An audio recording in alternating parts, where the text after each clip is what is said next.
So good evening, everyone, and welcome to the Yerushalayim Riley Close series of Shiurim. We're really delighted that Dr. Yael Ziegler is joining us tonight, speaking on Eicha, the Poetics of National Tragedy. We know it's 10:30 p.m. her time, so we're very grateful for giving a shir so late.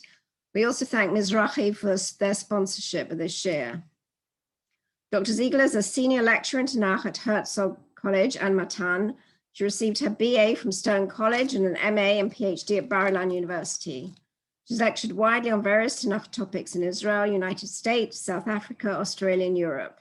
She's the author of Promises to Keep, The Oath in Biblical Narrative, and Ruth, From Alienation to Monarchy, which has also been published in Hebrew. Her book on Megillas Eicha has recently been published, so well done. She lives in Alon Shvut in Israel with her husband and their 5 children. We have one dedication. She is dedicated to Nishmas Reb Zev Ben Dov, Zichrono Livracha, father of Deborah Kaplan, whose yahrzeit is tonight, the 27th of Sivan. So I hand over to you now, Dr. Ziegler. Okay, great. So I'm going to just upload my PowerPoint. There you go. Okay, so welcome everyone, or it's nice to be in London again, virtually. So I'm going to be speaking about Eicha. I did put a picture of my new book. It actually is just came out on Thursday, so it's not yet out in England, but I have not yet seen it. It is only out in the United States as of Thursday. So it's a pleasure to be speaking about Eicha. I know maybe that sounds a little strange, but it certainly is a book that is a very useful book, and we're beginning to prepare for this upcoming period of the 3 weeks, which of course culminates in Tisha B'Av, which is the day that we read Eicha. I want to really talk about tonight poetry, right? Particularly, I want to talk about the poetry of Tanakh, and of course, specifically the poetry of Eicha.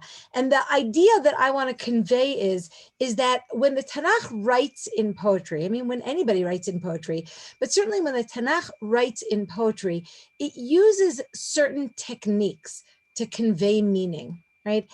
And once we pay attention to some of these techniques, we're going to see meaning in a whole new way. Now, obviously, we're talking about Tanakh. We're not just talking about regular poetry. We're not just talking about literature. We're not looking for the aesthetic and literary qualities. What we're looking for are the religious messages, right? We're looking for the theology, right? And so what we're going to try to do is we're going to try to look at the book of Eicha and look at some of the different techniques that are used in the writing of the book and see if we can use these techniques in order to try to understand the theology of the book a little bit better. What I'm going to do is I'm going to offer first kind of a whole bunch of different techniques that are used. We'll talk a little bit about meter. We'll talk a little bit about different patterns. We'll talk about metaphors that are used. But what I really want to get to is the structure of the book. Now, for some people, this may sound like, wow, that doesn't sound so interesting. I hope it will be interesting. Because I think that once we see the structure of the book of Eicha, I think we really begin to see certain deep and really important messages in the book that if you didn't see the structure, you are liable to miss some of these very important messages. Okay, so that's the ultimate goal. The ultimate goal is to look at the overall structure of the book. Now, I'll begin really by talking a little bit about meter, right? Anybody who has ever studied poetry knows that meter is very important. Meter is the beat. Meter is the rhythm, right? And we know, of course, that in Tanakh, it's very easy to hear the rhythm and to see the rhythm, because where we have the ta'amim, right, where we have the ta'amei hamikra, those cantillation points, that's where we put the stress on the syllable, right? And it creates a certain rhythm, right? I know as somebody who moved to Israel, well, I guess it's almost 30 years ago at this point, but I remember when I first got to Israel, when I first got to Bar-Ilan, and I would read a pasuk and I would put the stress on the wrong syllable, everybody in the room was getting all anxious, because when people speak, stressing the proper syllables is obviously a very important part of speech. Where you have the rhythm, where you have the cadences of poetry is very important. And I will say something about biblical poetry in general. Biblical poetry in general usually consists of a sentence which is divided in two, right? The two sides of the sentence tend to be parallel. But one thing that is very important is that the meter is even, right? It's even. I'll just show you a pretty well-known example, right? From Shirat Ha'azinu. Listen to the two parts of the first sentence of Shirat Ha'azinu. Ha'azinu Hashamayim Va'adabera V'tishma Ha'aretz Imrefi. Right? I don't even have to translate, because what we're really just seeing here is that there's a rhythm, and the rhythm is even, right? There are 3 stressed syllables in the first part of that sentence, and there are 3 in the second part of the sentence, and the two sides of the sentence, they mirror each other in terms of meaning.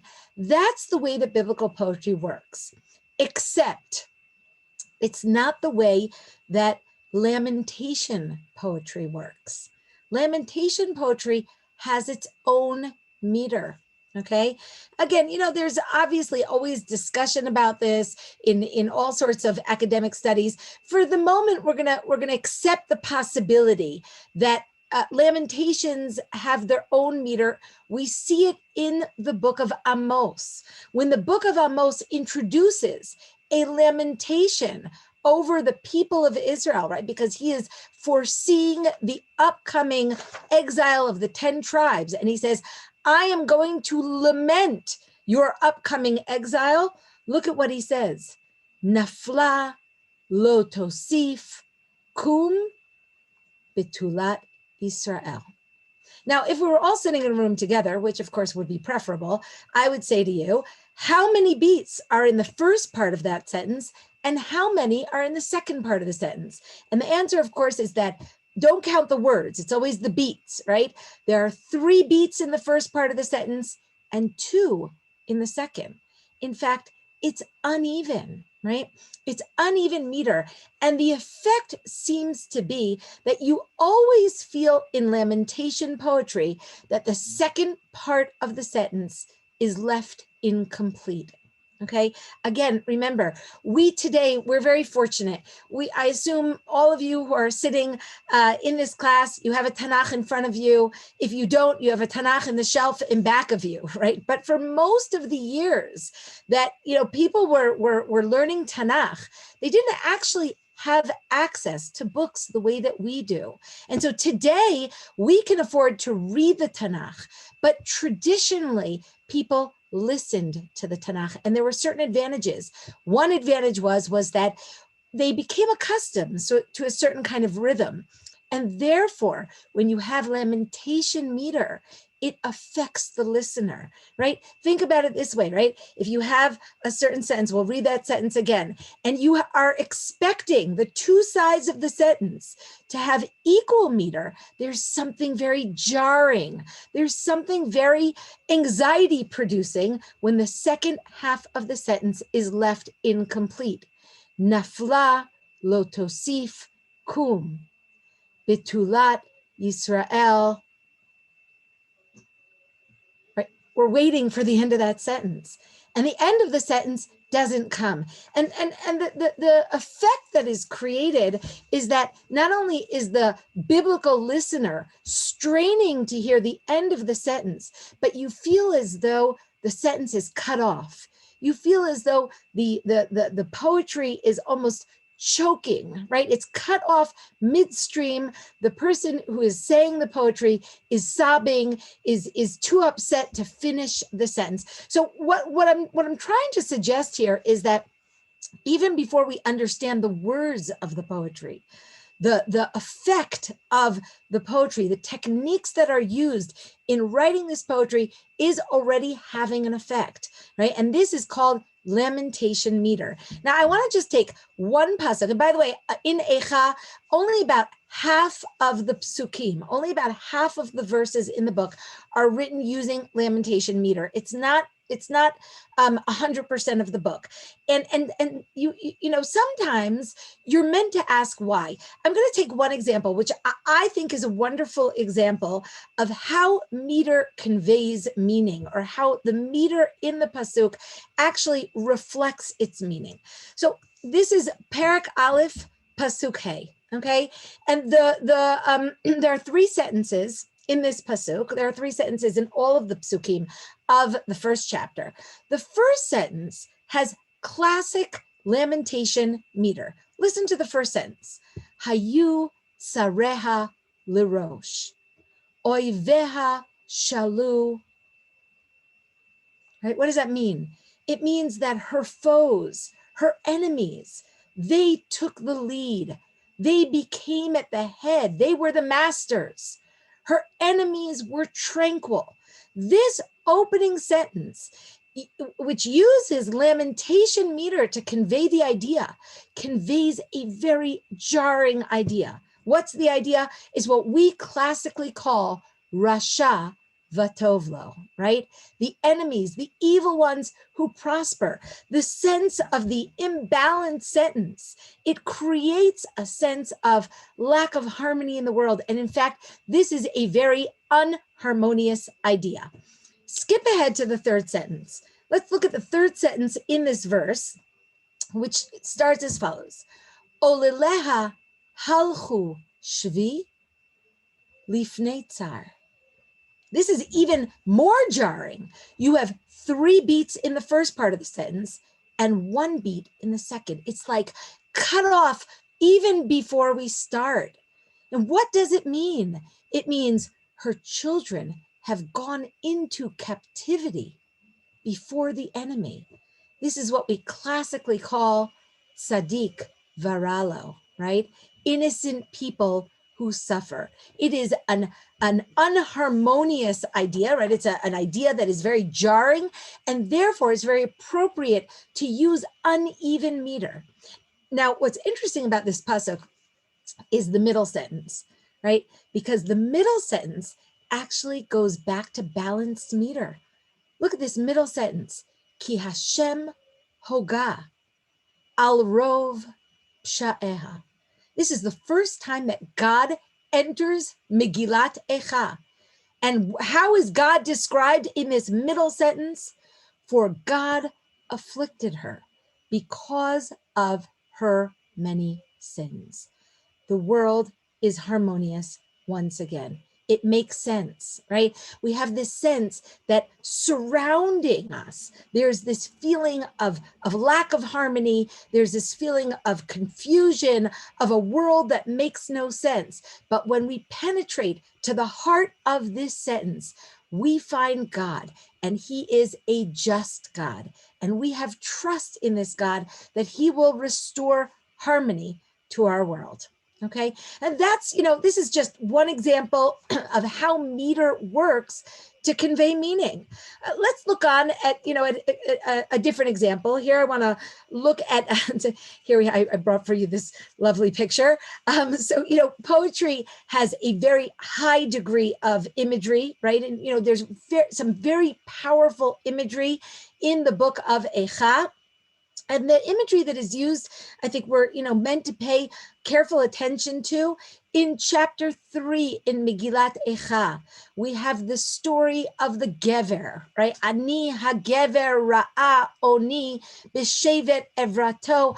I am the man who has seen affliction at the rod of his anger. And this Gever is describing his terrible suffering at the hands of God. And in Pasuk Yud, right, in verse 10, he describes God as follows. Dov orev huli. He is a bear lying in ambush for me. Ari b'mistarim. He is a lion in hiding. And this is, I think this is an extraordinary piece of imagery, right? I mean, I think none of us would be comfortable using this imagery about God, on our own. This is certainly not something that I think that any of us would imagine using. It conveys a portrait of God, which is both fierce and predatory and animal-like and therefore arbitrary. And what it conveys at this point in the Megillah is a real sense of bewilderment, one that seems filled with confusion at what God is doing, an inability to accept that this is actually part of a divine plan. So you have to pay attention to the types of images that are used. They tend to give us a sense, an insight into the person's mindset at the moment that they're using them. I'm going to show you two other kind of metaphors that are used in Megillat Eicha. The second one that I want to bring for you is in chapter 2 of Megillat Eicha, where the narrator of the Megillah, right, the anonymous narrator, who we tend to call Yirmiyahu, turns to Yerushalayim and says to Yerushalayim, "What can I witness to you? What can I compare you to, daughter of Jerusalem? What can I match you with so that I can console you? For as great as the sea is your brokenness, who can cure you?" Now this, I think, again, this is a really effective imagery, right? The imagery of brokenness like the sea. By the way, think of that wordplay, right? What do we call the waves as they hit the beach? We call them breakers, right? Because they break against the beach. The same exact wordplay exists in Hebrew. Shivrech, which means brokenness, and mishbirei yam, the breakers of the sea. It's the same word. As great as the sea is your brokenness. Why is a metaphor of the sea a good metaphor to describe Yerushalayim's brokenness? Well, first of all, of course, the sea is unbridgeable. Its depths are unknown. It is a violent and stormy image.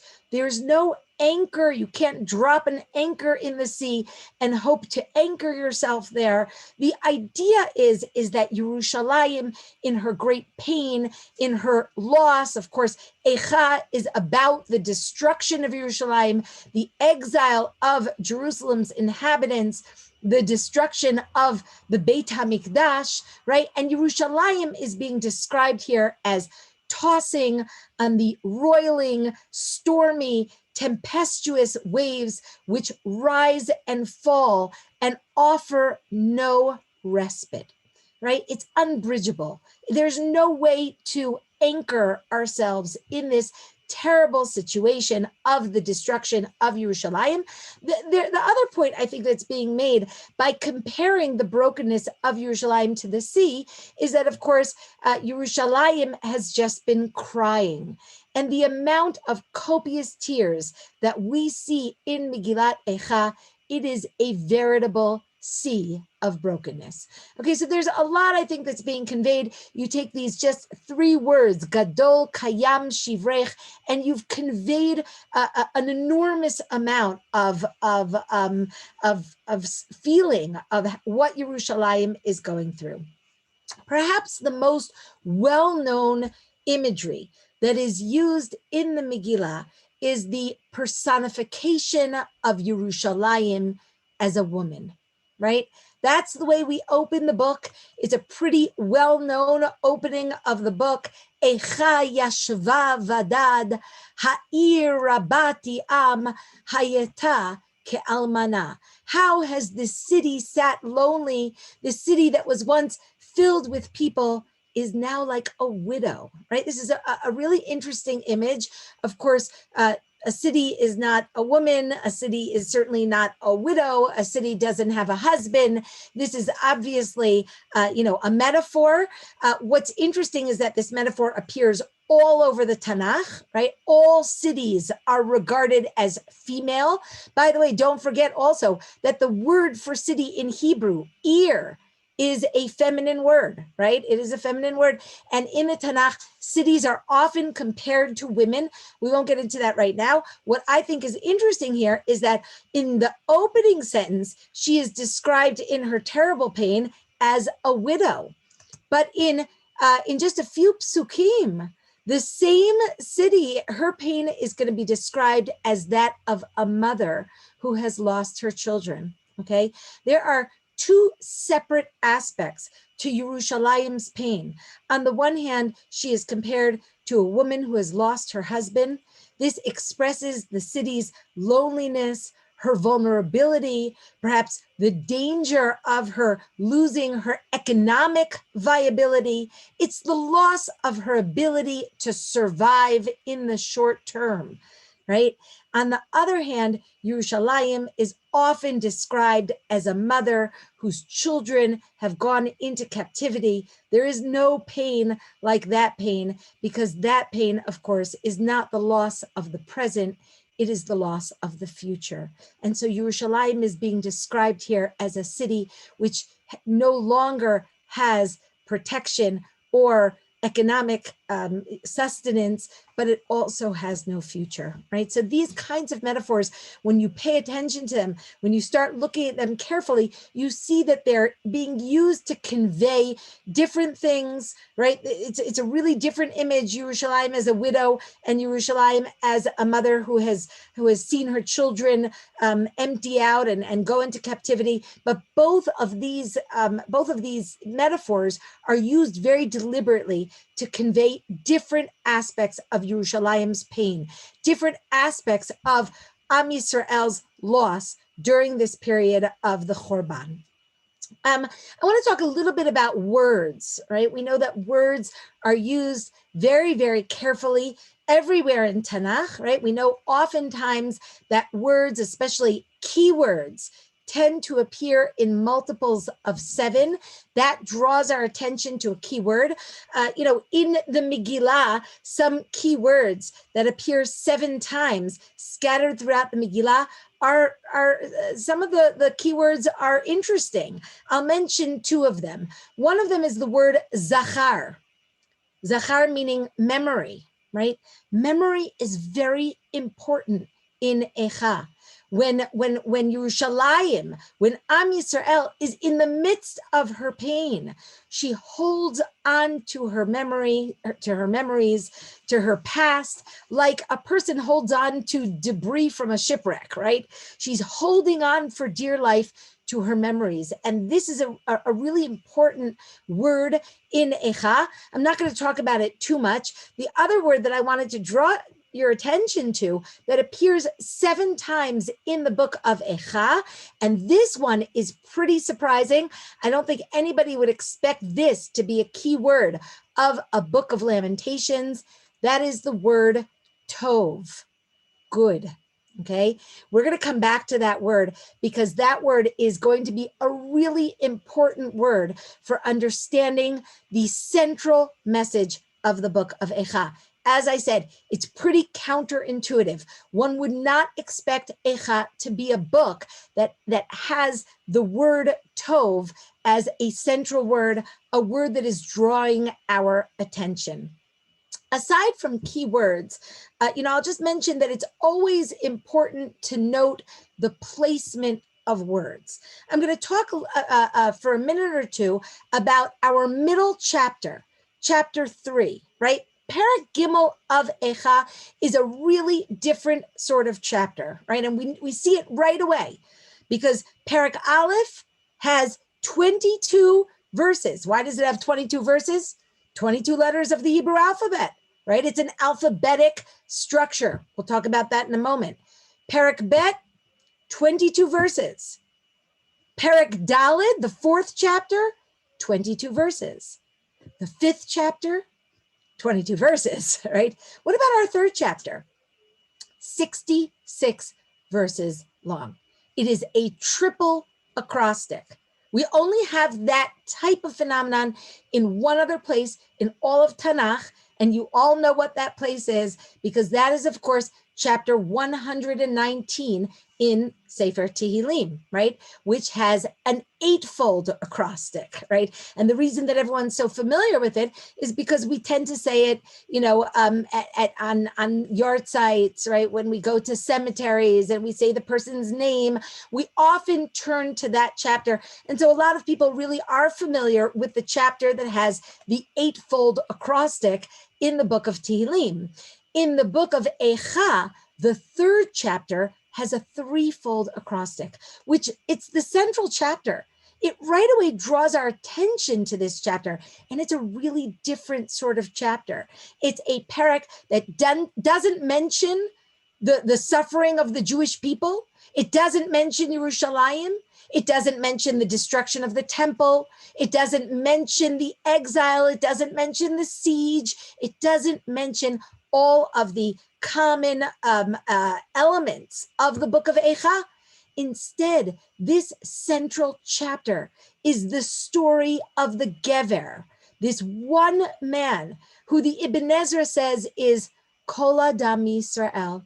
It is every man, capital E, right? It is the way that human beings contend with tragedy. It's the way that human beings cope in their relationship with God while they are experiencing difficulty. It's an extraordinary chapter. I think it's one of the most important and practical chapters in Tanakh. But I'm just going to say for the moment, we're going to come back to this chapter at the very end of our class. But for the moment, I just want to draw your attention to something that I think already kind of encapsulates what is so important about this chapter.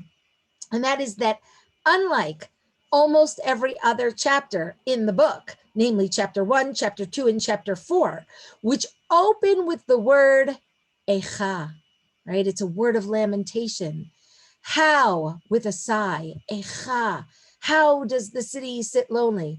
The third chapter, the middle chapter of the book, opens with the word Ani. Ani hagever, I am the person. But, and what we see in the beginning of this chapter is, I think, a pretty, I'm going to use a negative word, but I don't really mean it in a negative way. It's a pretty self-centered description of suffering. That's what we see in the, it starts with the Ani. Ani hagever, I am the man. Ra'a oni b'shevet evrato, ach bi yashuv yafoch yado, kol hayom, God is against me. Everything is happening to me, right? That's the initial stage of suffering. It's a rather self-centered stage. But let's look at our last word in this chapter. Look at that. Oh, I didn't get it. There you go. Last word in the chapter. Hashem, God's name, right? That encapsulates the chapter. I don't think I have to say much more after that, right? It is the I who finds God. This is what I mean about paying careful attention to words, to where words are placed, right? The minute I show you this, that the chapter opens with the word Ani and closes with the word Hashem, you already know a lot about what this chapter is really about, right? So I don't really even have to teach the chapter Zeal Ugmar, we say, right? Go out and learn, because this already gives you a framework for understanding the chapter. Now, I brought for you here an example of the threefold acrostic, right? Tet, tet, tet. That's verses 25, 26, and 27 are the tet verses. Okay, now generally speaking, when you have this threefold acrostic, it's true also about the eightfold acrostic in chapter 119 of Sefer Tehillim. Generally speaking, the composition of the acrostic wants to vary the words, right? In other words, it doesn't usually use the same word for the three letters in a row, right? There are only two cases in the entire alphabet where the third chapter of Eicha uses the same word 3 times. One of them is tet. You see it? Tov, tov, tov, right? This chapter is looking for tov. I don't know. I don't see the tov when I open the chapter, but somehow that's what lies at the core of the chapter. And by using the same word 3 times in a row, the chapter is drawing our attention to the importance of this word, good. It is good. It is good. It is good, right? What is good, right? What is good about the journey of this suffering gever, right? That's really what I, when I look at this, even without knowing what the substance of the chapter is, I know that this is interesting. I know that this is what the chapter is drawing my attention to. We're going to come back to that. Don't worry. I won't leave you hanging with the Tov. The Tov will be the way that we'll end the shiur. I want to show you something else about this triple acrostic, which I think really has a lot of poetic technique that is going on here. So look at the gimels. Look at the gimels. Okay, the gimels, right? That we have three times in a row, the letter gimel, right? Zayin, Chet, and Tet, verses 7, 8, and 9. And here 2 out of 3 is the same word, which is also not so common.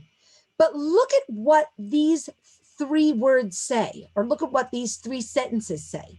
Okay, verse 7 describes the Gever's experience as he's walking on, probably on his way to exile. It's not exactly clear, but he feels imprisoned. He feels locked in. He feels that he is going nowhere. The word gadar ba'adi velo eitze means he built a fence around me and I cannot get out.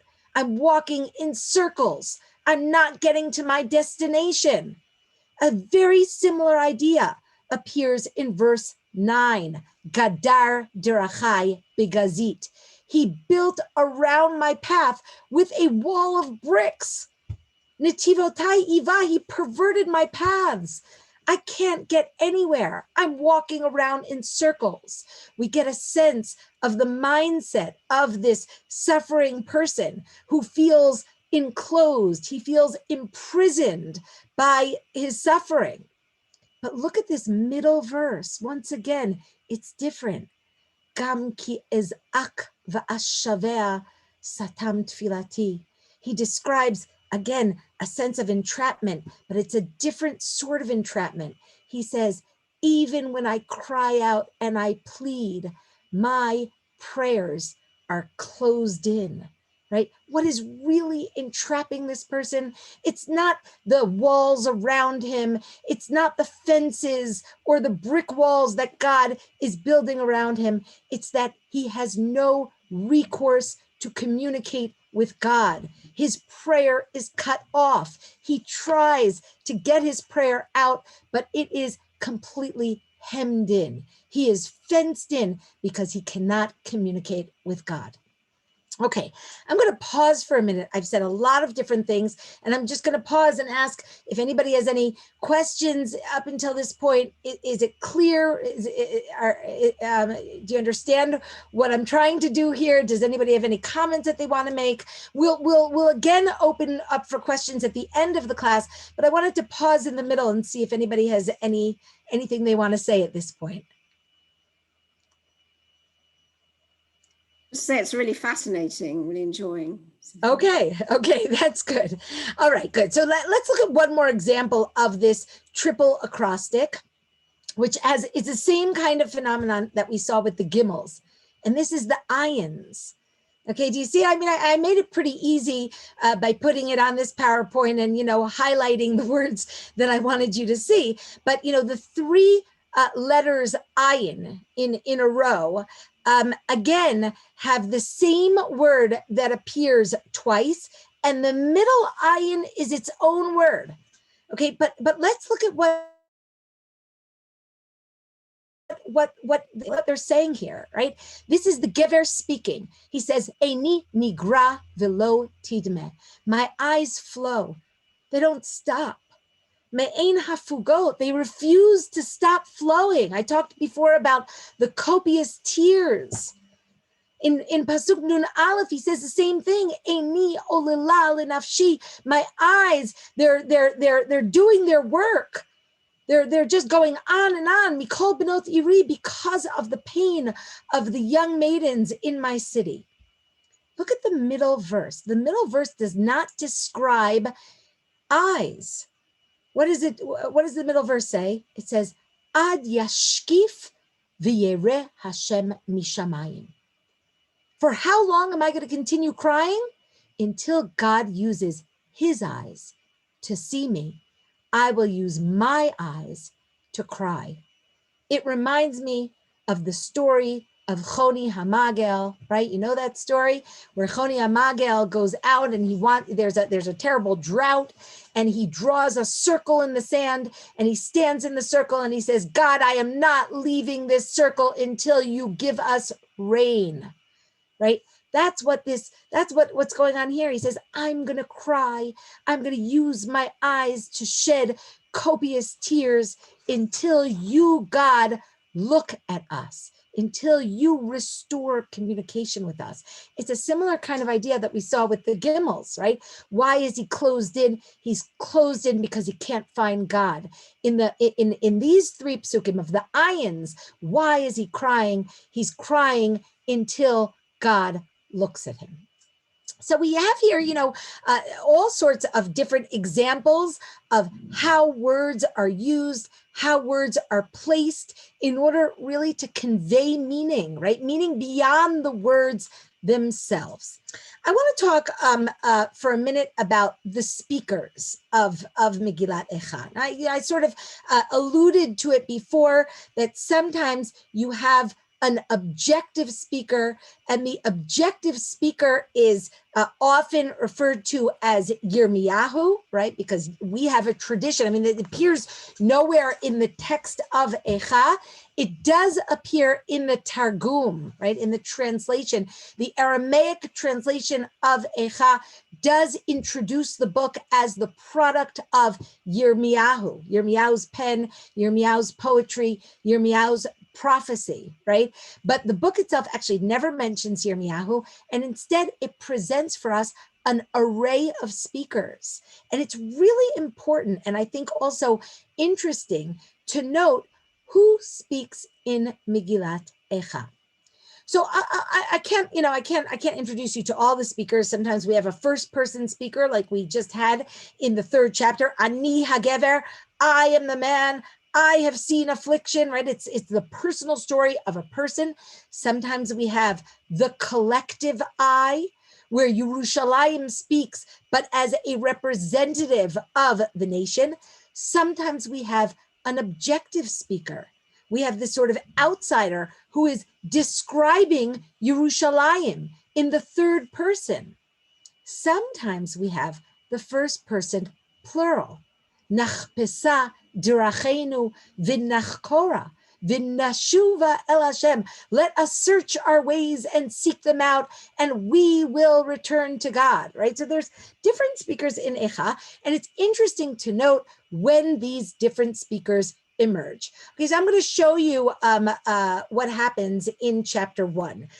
In chapter 1, Perek Aleph of Megillat Eicha is basically, I say basically because it's not 100% true, but it's basically divided into two parts. The first part of the chapter describes Jerusalem from an outsider's perspective, a third person objective voice. And here I brought for you an example. Bacho tivke balayla. She surely cries in the night. V'dimata al lechia, and her tears remain on her cheeks. Ein la menachem mikola avea. She has no comforter from all of those who loved her. I'm stopping in the middle of the sentence. What we have in the second half of chapter 1 is Jerusalem speaking about herself. She tells the same story, but she tells it in first person. Look at this verse in the second half of chapter 1. Yerushalayim is speaking. She says, Al eile ani vochia. About these things I cry. Eini, yor damayim, ki rachak mimeni menachem meshiv nafshi. My eyes, they flow with water Far from me is a comforter who can restore my life. Right now, I mean, I don't really have to ask, but again, if I were with you in the same room, I would ask you, which is more evocative? Which is a more powerful description? I mean, there's no doubt about it that the second description is much more evocative. It's much more powerful. Why have a third person objective description at all? Let Yerushalayim speak. Let Yerushalayim describe her pain. It pulls us in with her. It makes us feel what she is feeling. Why would we ever use a third person objective voice? And this is really an important question because we have a similar phenomenon in chapter 2. Chapter 2, we also have first the third person objective voice, which seems kind of cold and I don't know, cold, but like a little distant, you're standing outside of Jerusalem. You can kind of judge her and look at her as an outsider. And then she starts speaking and she pulls you in. But again, I mean, it begs the question, why have the third person objective speaker? It just doesn't seem so effective. I want to offer an answer that comes from a very important midrash, okay? The midrash, it's also a very early midrash. The midrash tells us, I'm not going to read the midrash, I'm going to paraphrase it. The midrash tells us there are 3 different types of prophets. There's the prophet that wants to represent the father, but doesn't want to represent the son. There's the prophet that wants to represent the son, but doesn't want to represent the father. Those are both failed prophets, right? I'll unpack it for you, right? The prophet that wants to represent God, and he wants to show the people all their sins. That's not an effective prophet. You know who that is, according to the Midrash? That's Elijah. That's Eliyahu. He has no patience for the people. He just wants to keep telling the people, pounding it into them. You've sinned. God is so angry at you, right? But then there's another type of prophet. That's the prophet that really only wants to, represent the Am Yisrael to God. You know who that prophet is, according to the Midrash? That's Yonah. That's Jonah, who runs away from the word of God because he doesn't want to bring a bad word. He doesn't want to bring a prophecy of doom. But the Midrash says, obviously, who is the perfect prophet? Who's the balanced prophet? The balanced prophet is the one who is willing to represent God to the people and the people to God. That's the perfectly balanced prophet. Who is that? Well, at this point, everybody says, oh, that's Moshe Rabbeinu, right? That's Moses. Obviously, Moshe is the one who is the perfectly balanced prophet. But actually, that is the correct answer, of course. But it's not the answer of the Midrash. The Midrash says it is Yirmiyahu. It is Jeremiah. But, you look at the book of Jeremiah, it's not very balanced. I won't get into that right now. They don't bring a pasuk from the book of Yirmiyahu. They bring a pasuk from our book. They bring a pasuk from Eicha. And I want to suggest that is why the first chapter of the book of Eicha builds half the chapter in third person objective and half the chapter in first person personal. The first part of the chapter represents God's word, God's perspective. We stand outside of Jerusalem. We can judge her. We can blame her.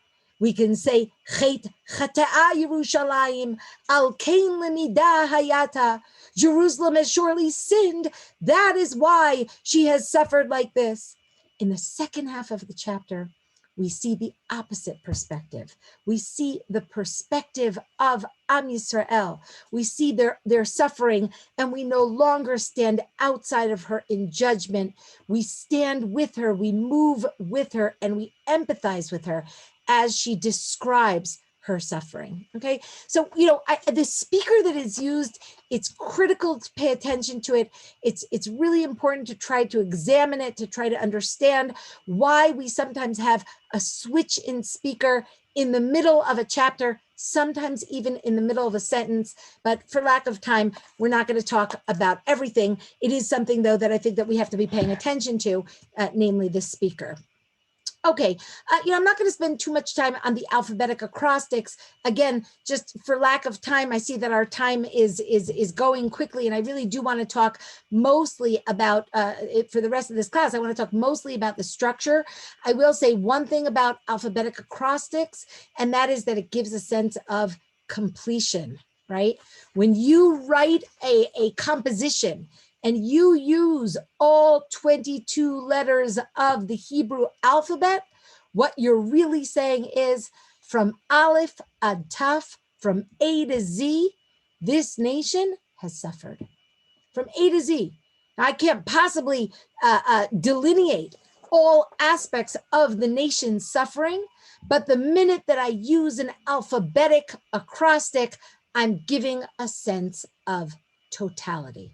Okay, so that's another kind of poetic technique that is used that conveys something, that conveys an idea just by its technical presence.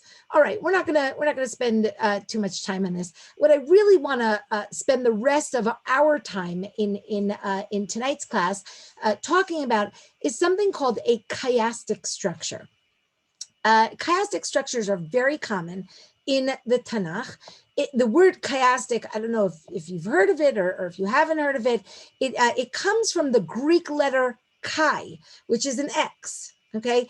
And a chiastic structure is an ABBA structure. Okay, now, to prove that these kinds of structures exist in the Tanakh, one only has to turn to one of the early chapters in the book of Bereshit, Shofech Dam Ha'adam Ba'adam Damo Yishafech, right? There is no denying that this is built in what we call a chiastic structure, A, B, C, C, B, A. I mean, it becomes, very easy when we use PowerPoints on Zoom. We got to find the advantages of Zoom. I have a certain kind of a love-hate relationship with Zoom, but whenever I find something that is, worthy of praise, so it's worth remembering, first of all, that, here we are, I'm in Israel, you're there in London, and we can be learning together Torah. So that's certainly an advantage. But also, I think using the PowerPoint, it can sometimes convey ideas, much better than if you're in a classroom without a board to show it. And here, I can color coordinate it, and you can really see this chiastic structure: shofech dam ha'adam ba'adam damo yishafech. A, B, C, C, B, A. Why use a chiastic structure? Well, one reason that it's used, and I think the reason that it's used in this particular pasuk, is because of its meaning. What does it mean? He who spills the blood of man, in him blood shall be spilled. In other words, you do X, you get X. You do Y, you will get Y. What goes around comes around. Reward and punishment. It's a very neat structural way of conveying the idea that God punishes midah keneged midah, measure for measure. Shofech yishafech, dam damo, ha'adam ba'adam, right? You see it? That's a chiastic structure. Now, in the book of Eicha, some of the chapters themselves seem to be built in a chiastic way. Now, I'm about to bring a slide for you on this PowerPoint, which is going to give you a headache. So I'm just warning you in advance, right? I'm going to bring for you the entire first chapter, or almost the entire first chapter, and it's all color coordinated.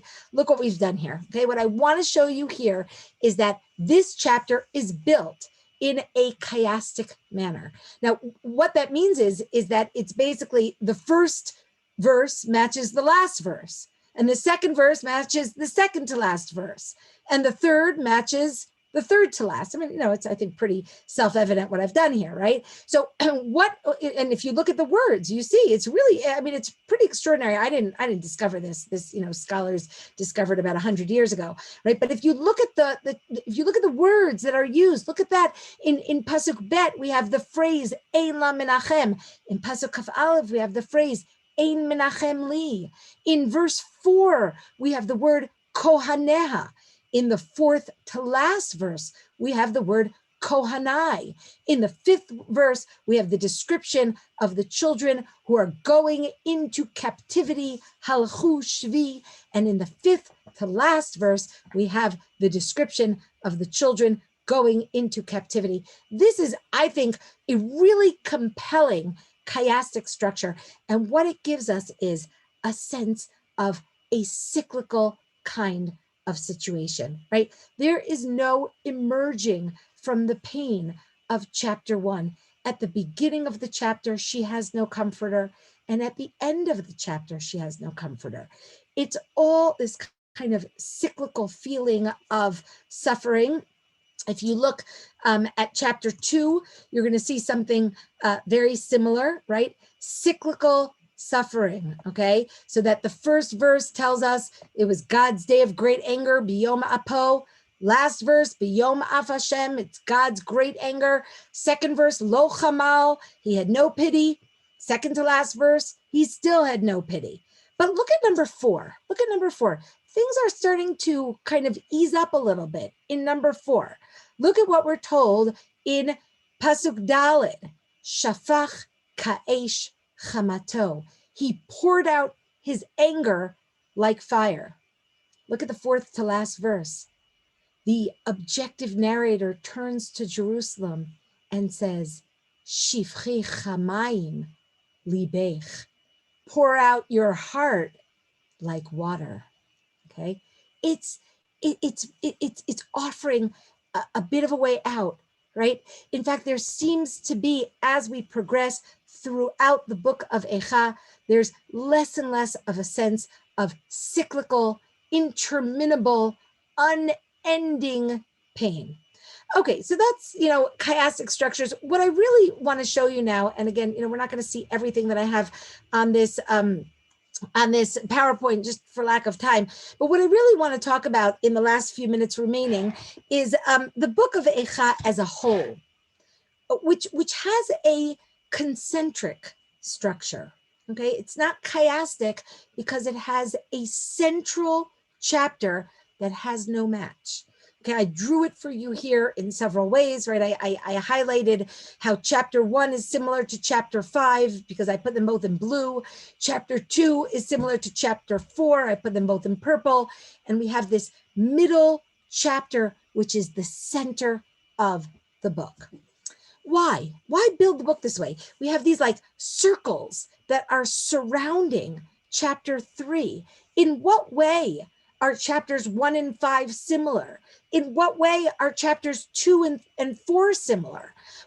What is being highlighted in chapter 3? And what is the idea of this structure? Now, this is an extremely convincing structure. What makes something an extremely convincing structure, in my opinion? Obviously, you'll tell me if you agree with me afterwards. But what makes something a convincing structure? What makes it convincing is its linguistics. If chapter 1 and chapter 5 use similar words that don't appear in the other chapters, that tells me that Eicha wants to draw our attention to the similarities between those chapters. And the same thing is true about chapters 2 and 4. Chapters 2 and 4 use words that appear nowhere else in Eicha, and not just a few words. Okay, I'm going to give you a headache again. Okay, hold on one second. Oh, we have to skip ahead. Look at that. Oops. These are some of the similarities between chapter 1 and chapter 5 linguistically. Okay, sorry for the headache. I can't look at things like this either, but there was really no better way to do it, right? In chapter 1 and chapter 5, we have the word almana, which means widow. In chapter 1 and in chapter 5, we have the phrase al ele, describing tears, right? Nowhere else in the book, and et cetera, et cetera. I'm not going to read for you all the examples, but what this tells me is that Eicha is interested in having me look at the similarities between chapters 1 and 5. The same is true for chapters 2 and 4. Very similar language is used in chapter 2 and in chapter 4. As soon as we begin to notice this, by the way, I'll just say, as someone who works a lot with language in Tanakh, this is a rarity, what we're seeing here. This is not something that we usually see. Look at how many examples, and these are not very long chapters.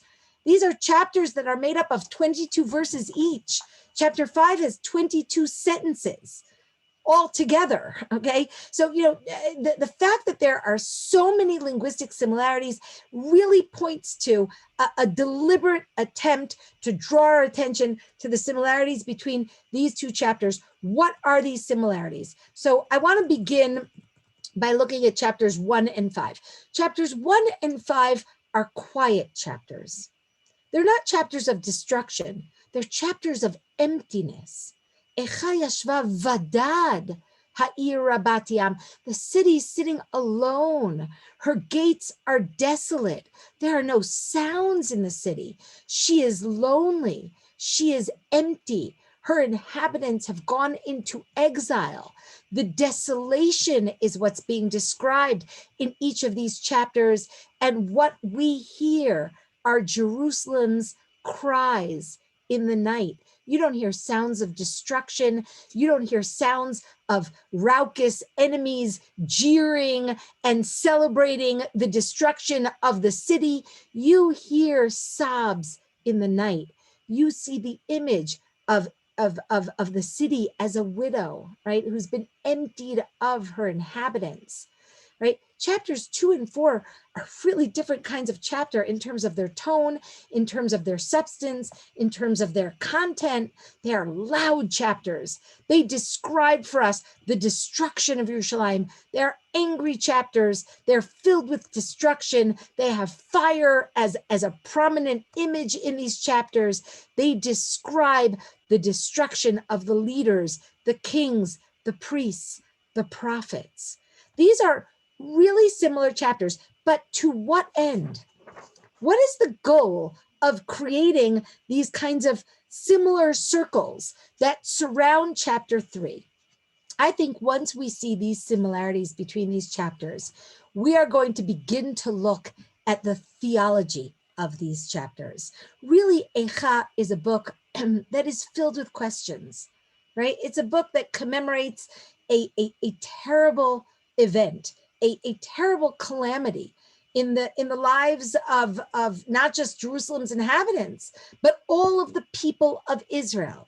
And the question that lurks in the backdrop of the book of Eicha is the question of God's role. The question as to whether or not God is an ally or an enemy. Did the people sin and therefore this is punishment? Or is there some kind of unfair, unjust situation that is going on in the world? How are we meant to respond theologically, religiously to this calamity? This is the most critical topic in the book. The book is not a book of theology. Eicha is no book of Eov, but at the same time, the theological backdrop to the book is critical for understanding the book. And when you look at chapters 1 and 5, and we're going to move past these chapters, what you see is a pretty consistent theology. I mean, it takes a while to get there, but both of these chapters end with an admission of culpability, with a sense that God is just, with a true, deep feeling and belief and faith in God's justice. Look at some of these examples. Tzadiku Hashem, God is just. Kifiu mariti, for I have rebelled against his word. Kimaro mariti, I have surely rebelled. Right? Eicha chapter 5 ends by saying, or doesn't end, but gropes its way towards this conclusion. Oy na lanu ki chatanu, woe to us, for we have sinned. Both of these chapters grope their way towards a conviction of sinfulness. Well, that seems to be, pretty expected, no? Look at the theology of chapters 2 and 4. Chapters 2 and 4 never arrive at that conviction, at that sense of God's justice, at that sense that things are right in the world. Children are dying. There is no compassion. The moral fabric of society has completely unraveled, and these chapters express both bafflement and confusion and anger at God. Look at some of these pieces that I highlighted in the second chapter of Eicha. Look at this in verse 4. Darach kashto ke'oyev. We're talking about God. He poised his bow like an enemy. Nitzav yemino kitzar. He poised his right hand like an enemy. This is extremely rare. I know of only one other place in all of Tanakh where someone has the temerity to describe God as an enemy. In some of these descriptions here, look at this final description in chapter 2. We turn to God and we say, Haragta biyom apecha. You killed on the day of your anger. Tavachta lo chamalta. You massacred, God. You did not have compassion. That's I don't know. I don't even know what the word is, right? Nothing is resolved. These chapters leave us really unsettled from a theological viewpoint. These chapters convey pain and confusion and anger. In fact, when you look at the differences between chapters 1 and 5 on the one hand, and they are, of course, are the frame of the book, and then you look at the more inner circle, the theology of chapters 2 and 4 on the other hand, you see two completely different perceptions of what has happened. Well, how do human beings cope with theology in the face of terrible tragedy? What is the correct response to calamity, to human tragedy, particularly within the national context? The answer is, it's complex. That's the answer. The answer is on the one hand, we couch the book, we frame the book with a strong sense of belief, of emunah, of simple faith, of faith that God is just, of faith that suffering is meaningful, that tzadiku Hashem, that God is just, that oina lanu ki chatanu, we must have sinned. Only in these circumstances can we have some kind of sense of stability in the world without couching the story in a sense of faith. The world is dark, it's absurd, it's incomprehensible, it's evil. On the other hand, the book of Eicha does not resort to simple formula, to easy answers in the face of the difficult questions that many of us face in life, right? Anyone who's lived in this world, who's faced its absurdities, its tragedies with honesty, with integrity, and with a desire to use every aspect of human experience to get closer to God, knows that it is not a simple formula. The death of children cannot be explained. Sudden tragedy, mass tragedy, illness, pain, it's part of our relationship with God. It's part of our grappling with a world which we don't always understand. And so Eicha presents us with a complex theology, with I think, a very realistic and sophisticated way of encountering tragedy. It's a chiastic structure. It's a constant dance, an oscillation, which reflects this movement between two poles. On the one hand, simple faith in God's justness. Without that, the world would be absurd. And on the other hand, a constant, unremitting bafflement at the incomprehensible way that the world seems to unfold around us. I think Eicha makes a tremendous contribution to the way that human beings contend with tragedy, the way that human beings relate to God through our tragedy. And I would just conclude, so that we don't leave, on this sort of dark note, I do want to conclude by turning our attention, for just a minute or two to this middle chapter, because this is really the center, right? It's the center of the book. And in the center of the book, we have 3 parts. We have the first part where the Gever describes his sufferings. In the third part, the Gever describes his sufferings. But the middle part, that's the most important. That consists of the Gever's theological reflections.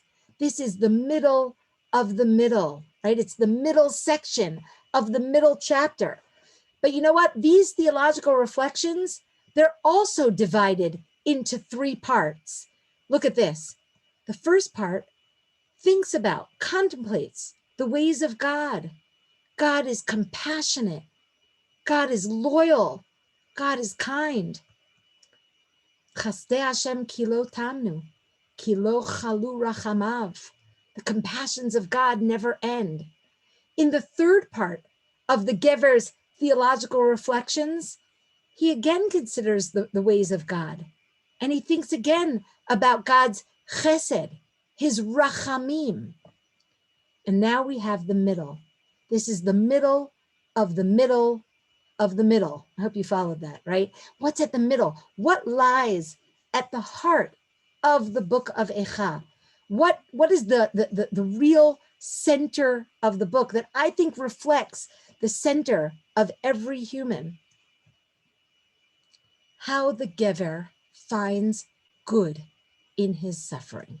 We found the Tov. Tov la Gever ki yisa'o b'ne'urav. It doesn't explain for us what that good is, but at the core of the book, we don't find God. At the core of the book, we find ourselves. We find humans. We find our own resilience. This is what lies at the core of human existence. Of course, it is framed and couched by belief in God, by a deep understanding that God is good. And that's how we find good, even in a world in which good is not always discernible. This, I think, is what Eicha is suggesting more than anything else. It is suggesting that at the core of every human being lies a powerful current of endurance and conviction, an indestructible nucleus of faith. Faith not just in God, but faith in ourselves, right? And even when surrounding this chapter, we have the grim reality of suffering, right? Which is to some degree part of the human condition. When we search down at the center, at the core, what we find is a sustained faith in human beings, in our extraordinary resilience and the ability of human beings to hold on, not just to our fidelity to God and our belief in God, but also our ability to find good in a world which is not always discernibly good. So with that, I will bring this shiur to a close.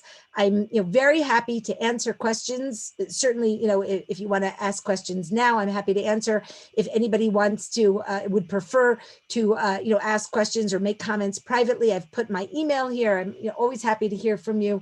And my email is very simple, yaelziegler@gmail.com. So, feel free to unmute yourselves if you'd like. There was a question on the chat. Oh, okay. But it was put up about 25 minutes ago. I think you answered it, but yeah, can you see it? Yeah, no, I see it now. Okay, so is the Sefer unique in its poetry? Well, it is a unique usage of lamentation poetry. All poetry in Tanakh uses techniques to convey meaning. you know, I mean, there are sections of Tanakh that are more poetic than others. I can tell you some of my favorite poetry, which obviously, you know, includes Yeshayahu, and obviously, you know, includes some of the prophecies of consolation. Yeshayahu. It's just magnificent poetry. So Tanakh has a lot of wonderful poetry, but you know, Eicha has poetry that is its own unique brand. You know, as I've tried to show you, but all poetry always uses technique to convey meaning. Thank you so much. Anyone else want to ask questions? So thank you so much for this excellent, passionate, microscopic analysis of the language, structure, and theology of Eicha. And you've really treated us such powerful and intriguing insights. And thanks also to Mizrahi for sponsoring the share. Next week, Nina LeBlanc will be speaking on the wisdom of King Shlomo. If anyone wants to make a dedication for any of the Shiurim, please let me know or Naomi Landy know. And we look forward to seeing you next week. And thank you so much again, Dr. Ziegler. You can see that phenomenal thanks on the chat. We've all been so inspired, and we've never looked forward to Eicha so much, which is extraordinarily ironic. Well, we hope that we'll all be celebrating it as a holiday in Jerusalem. That's the prayer. Amen. Absolutely. Okay. Thank you again, and good night to everyone. Thank you. Arichut Yamim, Deborah.